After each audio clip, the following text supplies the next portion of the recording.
Un vent de renouveau souffle sur l'Europe. On aurait dit que le monde s'était ébroué pour se débarrasser de sa vieille couche de poussière. Une véritable compétition poussait chaque communauté chrétienne à posséder une église plus somptueuse que sa voisine. Et plus élevée. Tout autour de Paris jaillissent les premiers gratte-ciel du Moyen-Âge, tandis qu'apparaît un nouveau style, bientôt copié sur une large partie du continent, le gothique. C'est pendant le XIIe siècle que l'arc en ogive, formé de 2 portions de cercle, est adopté successivement dans les provinces de France et dans tout l'Occident.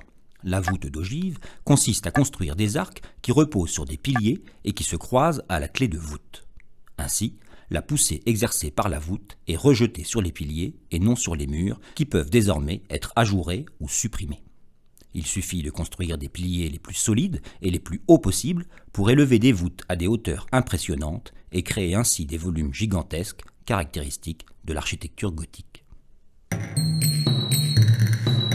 À l'arrivée des voûtes à croisée d'ogive, les contreforts vont se transformer. Un arc-boutant est un arc léger qui contre la poussée latérale des voûtes et les achemine plus loin vers le pilier de culée. Ce dernier est le plus souvent couronné d'un pinacle. Ce poids important permet d'asseoir la poussée reçue vers le bas en allégeant visuellement l'arc. Sa finesse et son rôle dans l'équilibre et la solidité de l'édifice font de l'arc-boutant un élément caractéristique de l'architecture gothique. Avec l'arrivée de la voûte à croisée d'ogive, les murs peuvent être percés à volonté. On va pouvoir percer de très grandes baies et développer l'art du vitrail.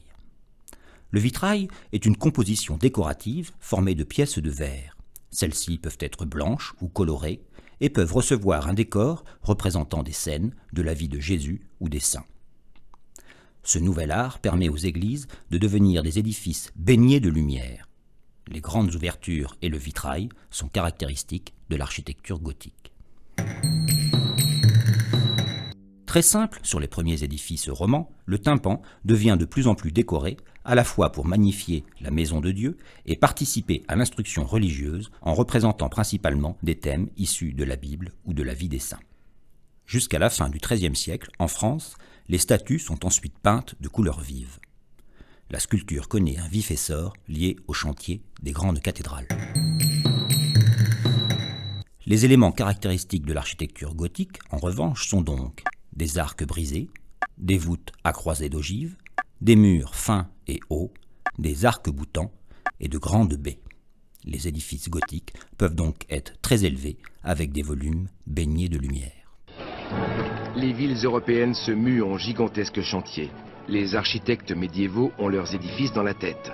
Il suffit donc à leur expérience pour les concrétiser, mais aussi aux connaissances mathématiques antiques ou à celles rapportées du Moyen-Orient par les croisés. Même l'arc en ogive serait importé d'Orient. Qui l'eût cru? Les chantiers, qui s'étendent souvent sur plusieurs siècles, sont une affaire européenne.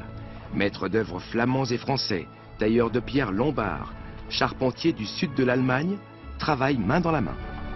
De la sorte, se bâtissent en parallèle les relations européennes. La maison Europe, pour ainsi dire.